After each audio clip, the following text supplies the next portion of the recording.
सच्चिदानन्देश्वराय नमो नमः।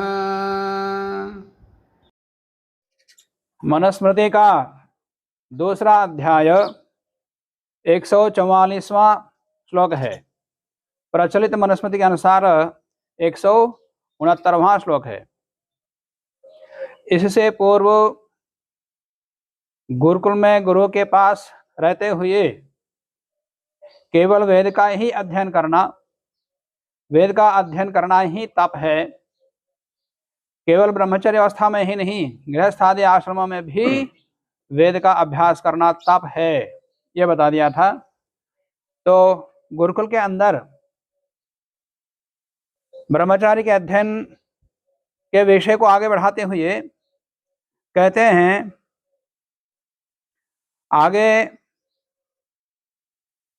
उपनयन संस्कार करके वेद का अध्ययन कर रहा है, द्विज बना है।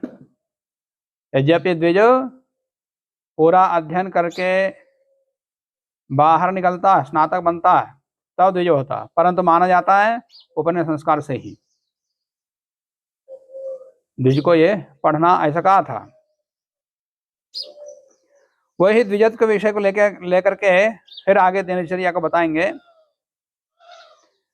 मातुरग्रे जननम द्वितीयं मौञ्जी बंधने तृतीयां यज्ञ दीक्षायां द्विजस्य श्रुतिचोदनात्। मातुः अग्रे अधिजननम, उसमें नहीं होगा।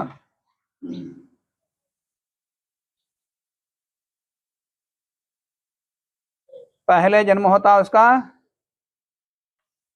माता से। मातुः अग्रे अधिजननम श्रुतिचोदनात्, वेद के कहे के अनुसार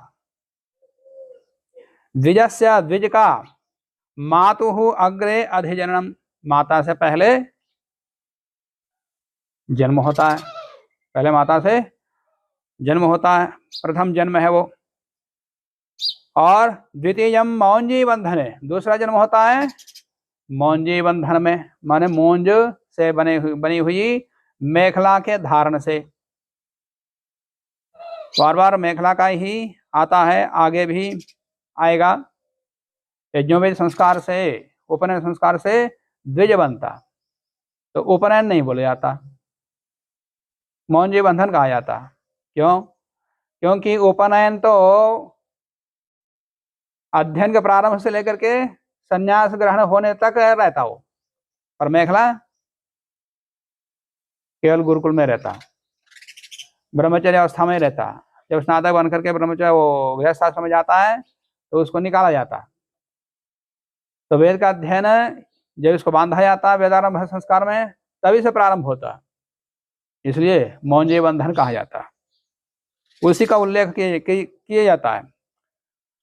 मौंजी द्वितीयम मौंजी बंधन है, उपनयन वेदारंभ संस्कार में जब मेखला का धारण किया जाता है, उसी समय उसका दूसरा जन्म होता है। और एक जन्म होता है तृतीयम यज्ञ दीक्षायाम, तीसरा जन्म होता है उसका जब यज्ञ की दीक्षा लेता है, तब। तो दूसरे जन्म का माने उपनयन संस्कार से जब उसका दूसरा जन्म होता है, उसकी महत्ता बढ़ाने के लिए तीसरे जन्म का कथन किया गया है। और केवल वेद के पढ़ने से द्विज नहीं बनता, जब उसके अनुसार चलता है तभी वो द्विज कहलाता, केवल पढ़ लेने से नहीं होता। इसलिए जिस प्रकार से वेद के पढ़ने के बाद उसके अनुसार चलना होता है, उसी प्रकार से उसके व्यक्तित्व को उन्नति के लिए, आध्यात्मिक उन्नति के लिए यज्ञ की दीक्षा लेनी होती है।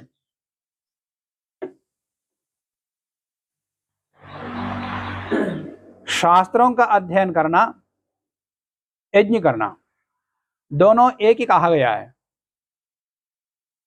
श्रौत सूत्रों में एक सूत्र आता है, यथा यष्टुः तथा अध्येतुः एषा ब्राह्मी प्रतिश्रुति। जिस प्रकार से यज्ञ का अनुष्ठाता है या यज्ञ का अनुष्ठान करना है, उसी प्रकार शास्त्रों को पढ़ना है।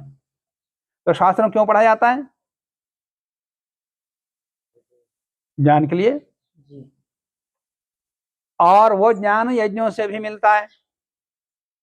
यथा यष्टुः तथा अध्येतुः। जिस प्रकार के वेदादि शास्त्रों का अध्ययन ज्ञान के लिए होता है, उसी प्रकार के यज्ञ करना भी ज्ञान के लिए होता है। एक थ्योरी है शास्त्रों को पढ़ना, और उसका प्रैक्टिकल है यज्ञ है। क्रियात्मक रूप से किसी चीज को ज्ञान देना, उसी को तो प्रैक्टिकल बोलते हैं। पहले पढ़ाया जाता है, फिर क्रिया के माध्यम से उसको समझाया जाता है। तो यज्ञ एक प्रतीक है। एक एक क्रिया से अनेकों शास्त्र के गूढ़ रहस्यों को समझाया जाता है। अथर्ववेद में एक मंत्र आता है, एतस्माद्वा ओदनात् त्रयस्त्रिंशतं लोकान् निरमिमीत प्रजापति। प्रजापति ने एतस्माद् ओदनात्, इस ओदन से, माने वेद ज्ञान रूपी ओदन से। ओदन का तात्पर्य हमारे जो खाते हैं चावल, वो नहीं। कौन सा चावल है, कौन सा ओदन है? वेद ज्ञान। वेद ज्ञान रूपी ओदन से त्रयस्त्रिंशतं लोकान् निरमिमीत, 33 लोकों का निर्माण किया। तेषां प्रज्ञानाय यज्ञम असृजत। उन 33 लोकों को जानने के लिए परमात्मा ने यज्ञ का सर्जन किया, यज्ञ को उत्पन्न किया। इसका मतलब क्या हुआ? यज्ञ के माध्यम से पूरी सृष्टि को समझा जाना चाहिए, समझना चाहिए। तो यज्ञ के माध्यम से भी सृष्टि को और पिंड ब्रह्मांडों को जाना जा सकता है। वही प्रक्रिया बनाई गई उसके अंदर। इसलिए कहा गया यथा यशु तथा अध्येतु। जिस प्रकार से अध्येता शास्त्र अध्येता, उसी प्रकार से यज्ञ के माध्यम से पढ़ना जाता। तो जिस प्रकार से वेदों को पढ़ने के लिए वो द्विज बनता है, वेदों को पढ़ने के बाद यज्ञ की दीक्षा लेकर के फिर व्यवहार काल में अलग जन्म लेना होता उसको, तो उसको कहते हैं तीसरा जन्म। तीसरा जन्म लेगा। अभी तक तो पढ़ा है, हम व्यवहार में उतारो। यज्ञ के माध्यम से शास्त्रीय ज्ञान को अंतरात्मा में उतारो। इसके लिए वो तीसरा जन्म माना जाता है। शतः ब्राह्मण में आता है, आत्मयाजी श्रेयान देवयाजी इति। 2 प्रकार के यज्ञ हैं जो किया जाता है। ये कौन सा यज्ञ? देव यज्ञ। और उससे जो ये संकेत है, प्रतीक है, उससे जो प्रतीत्य है, जानने योग्य है, वो यथार्थ यज्ञ है। उसको जानना वो आत्मयज्ञ है। इसके माध्यम से यह प्रतीक है, प्रतीक से प्रतीत्य को जानना होता, वो यथार्थ यज्ञ है। तो इन दोनों में से एक आत्मयाजी है और एक देवयाजी है। इन दोनों में कौन श्रेष्ठ है? तो आत्मयाजी इति ब्रूयात्। आत्मयाजी को ही, आत्मयज्ञ करने वाले को ही श्रेष्ठ कहना चाहिए। सा हा वा आत्मयाजी। वो आत्मयाजी क्यों श्रेष्ठ है वो आगे बता रहे हैं। यो वेद इदम में अनेन अंगम संस्क्रियते। इस क्रिया से मेरा अमुक अंग संस्कार किया जाता है, संस्कृत होता है। इस प्रकार से जो यज्ञ करता है वो आत्मयाजी है, और नहीं तो केवल प्रतीक याजी है, प्रतीत्य नहीं। तो प्रतीक याजी मूर्ति पूजक एक जैसे ही है। मूर्ति पूजा करता केवल पुण्य समझ लेता है।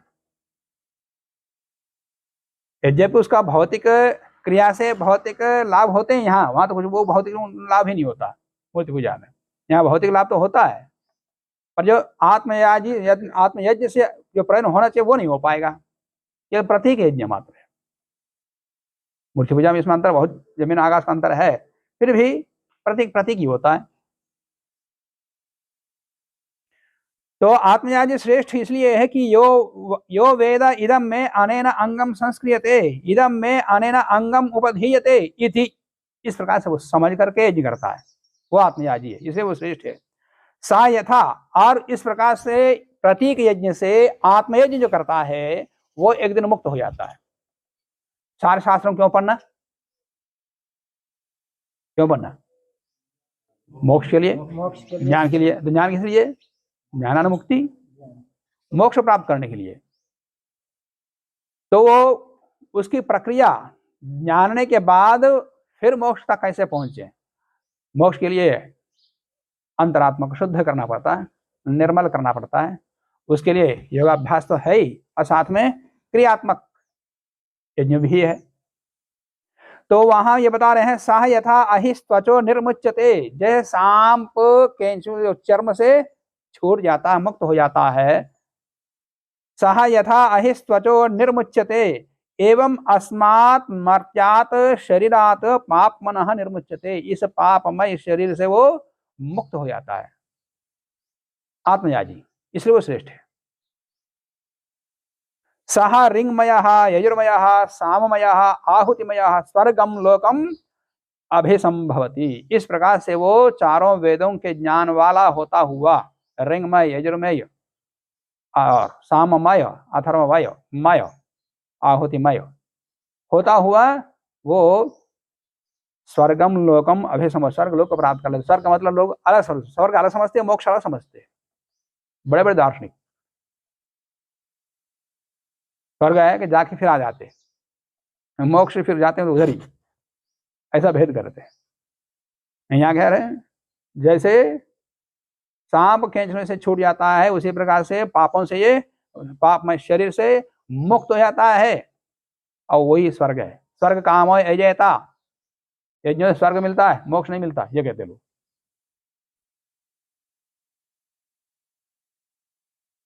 तो स्वर्ग मोक्ष एक ही है।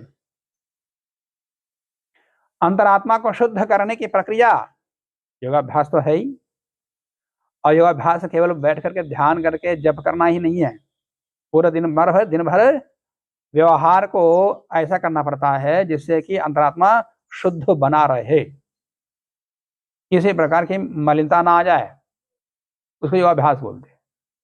कल सुबह 1 घंटा 2 घंटे या शाम को 1-2 घंटा ध्यान में बैठने से नहीं होता, दिन भर, यहाँ तक कि रात भर भी, स्वप्न में भी मन को नियंत्रित करना होता है। उसके लिए यज्ञ भी एक सहयोगी है, बड़ा सहयोगी है। आत्मयाजी बनोगे तब। तो इस प्रकार से आध्यात्मिक ज्ञान को प्राप्त करने की प्रक्रिया यज्ञ से प्रारंभ होती है, तो इसलिए वो तीसरा जन्म कहा जाता है। यद्यपि वो द्विज बनने के बाद ही वेद पढ़ने का अधिकार है, मान उपनयन होने के बाद ही वेद को पढ़ने का अधिकार है, उपनयन होने के बाद ही यज्ञ का अधिकारी है कि नहीं? तो केवल पढ़ लेने से, यज्ञ का अधिकार प्राप्त करने से मोक्ष नहीं मिलता, और भी आगे प्रयत्न करना पड़ता है। जो आगे की सीढ़ी है, बस उसी के लिए तृतीय जन्म कहा। यद्यपि द्विज शब्द 2 ही जन्म कहता है, त्रिज के शब्द कहीं प्रयोग में नहीं आता, पर द्विज शब्द के से जो अधिकार मिलेगा उसमें प्रवेश करना तीसरा जन्म जैसा है। शास्त्रों को पढ़ा है और आध्यात्मिक क्षेत्र में प्रवेश किया नहीं, धार्मिकता आई नहीं, तो फिर द्विजा तो किसी बात की है, उसका कोई है मूल्य? पढ़ना ना पढ़ना एक जैसा तो है। तो उस पढ़े हुए का महत्व तब है जब इस प्रकार के यज्ञमय बनेगा तब। तो द्विजत्व की महिमा को बढ़ाने के लिए उसकी महत्ता तब है जब वो आध्यात्म का प्रवेश करोगे, तो इसलिए तीसरा जन्म कहा गया, उसकी महत्ता बढ़ाने के लिए। एक ब्राह्मण ग्रंथ में आता भी है,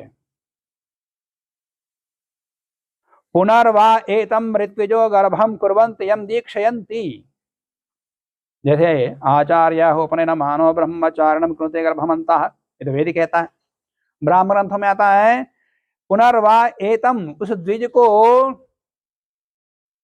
यज्ञ की दीक्षा देते हुए ऋत्विक लोग अपने गर्भ में धारण करते हैं, यजमान को।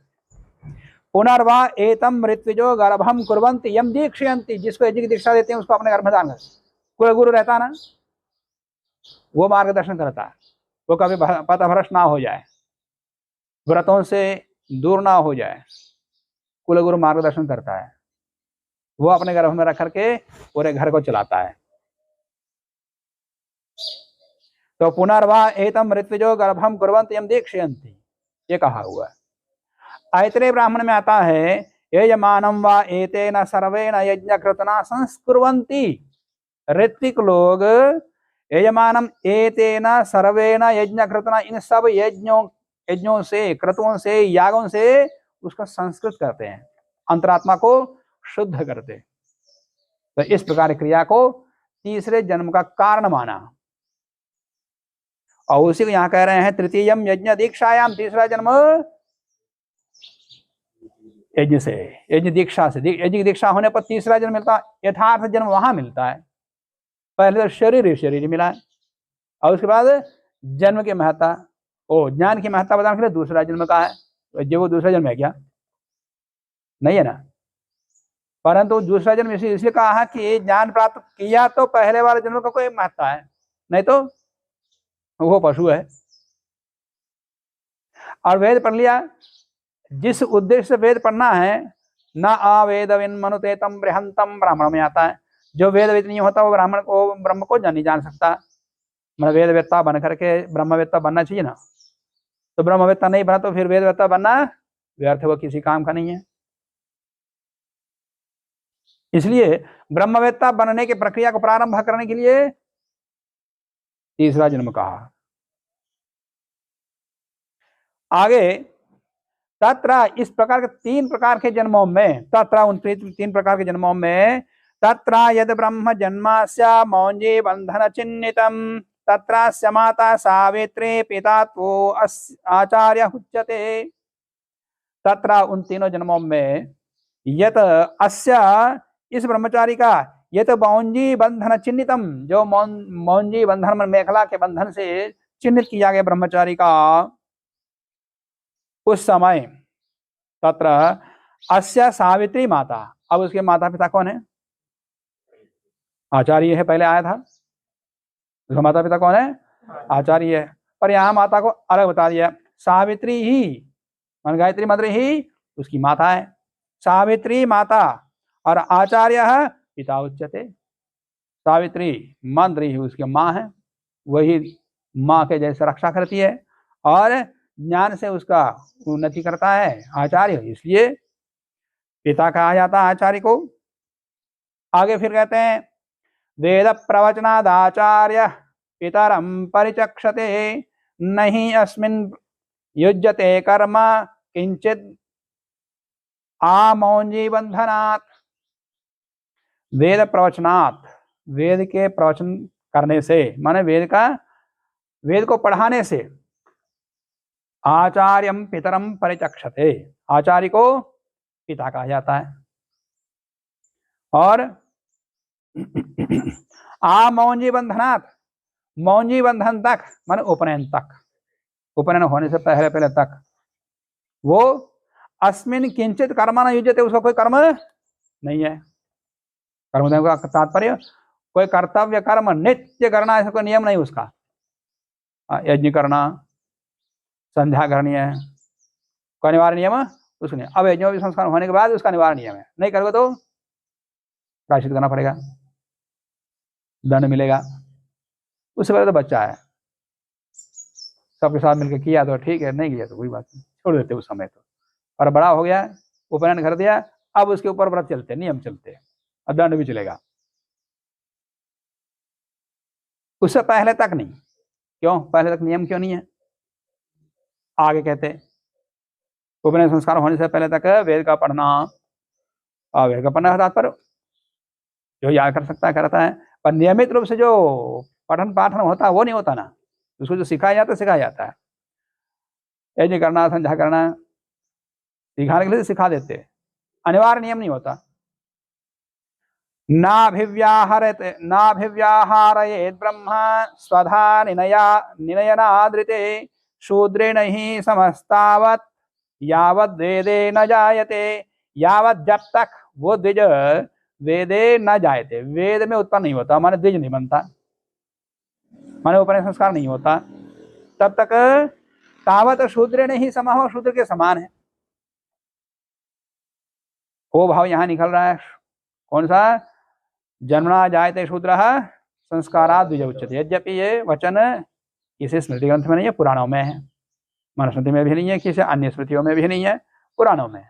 और वो भाव यहां निकल रहा है, उपनयन से होने तक वो शूद्र है।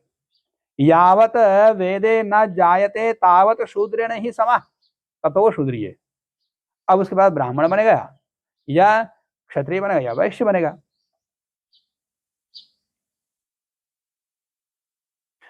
स्वधा निनयनाद ऋते ब्रह्म न अभिव्याहारयेत, माने उसके ऊपर कोई कर्मों का नियम नहीं अनिवार्य। वैदिक कर्म करना आदि अपवाद को छोड़कर, क्या है तात्पर्य? मान लो किसी मृत्यु हो गई, माता पिता किसी की, तो अंत्येष्टि करनी पड़ेगी, पुत्र कर्तव्य है, तो उस प्रकार कर्म कर सकता है। अन्य कर्म करने का उसका अधिकार है नहीं। अधिकार नहीं मतलब उसका अभी विधिवत दिया नहीं गया।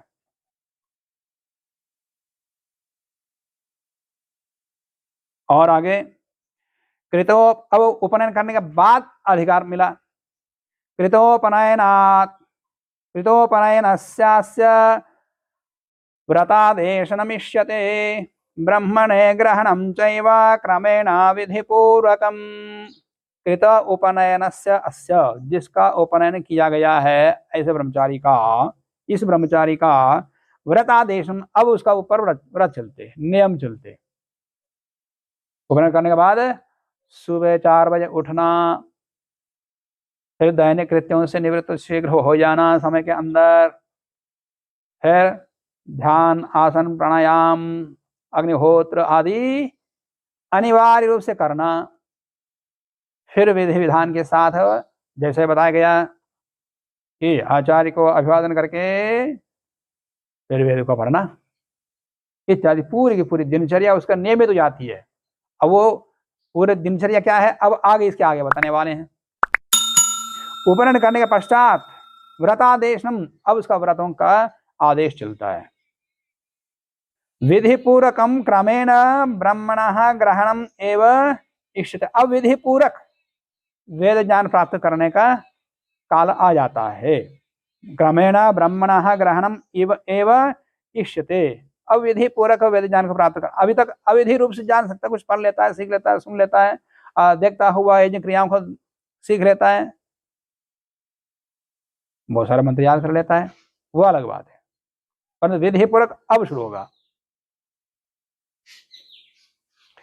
और यद्यस्य विहितं चर्म यसूत्रं या च मेखला यो दंडो यच्च वसनं तदस्य व्रतेष्वपि।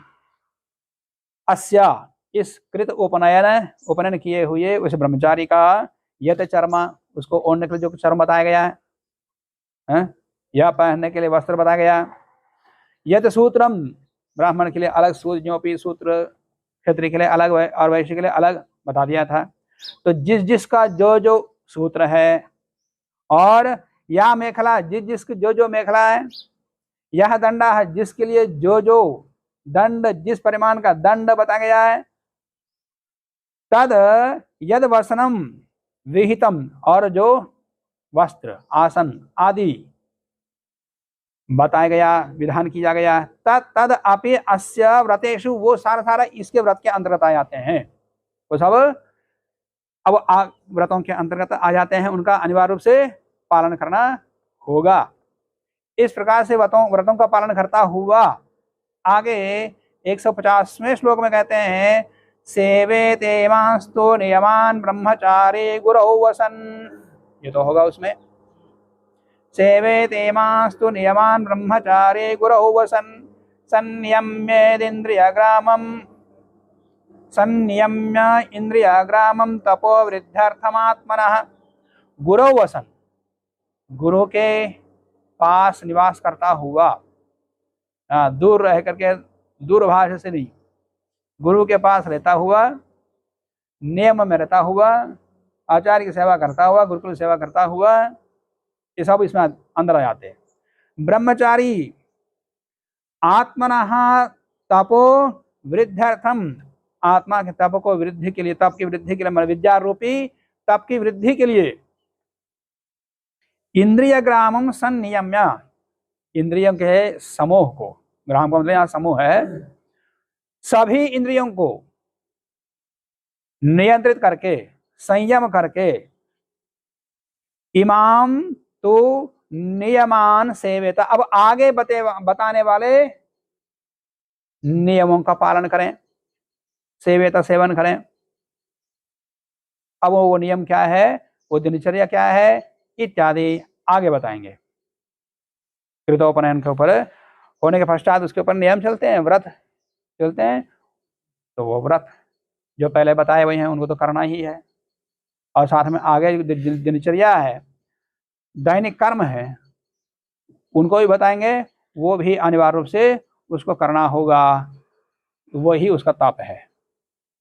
तो उस दिनचर्या को हम अगली कक्षा में देखेंगे। आज की कक्षा को यहीं समाप्त करते हैं। ओम।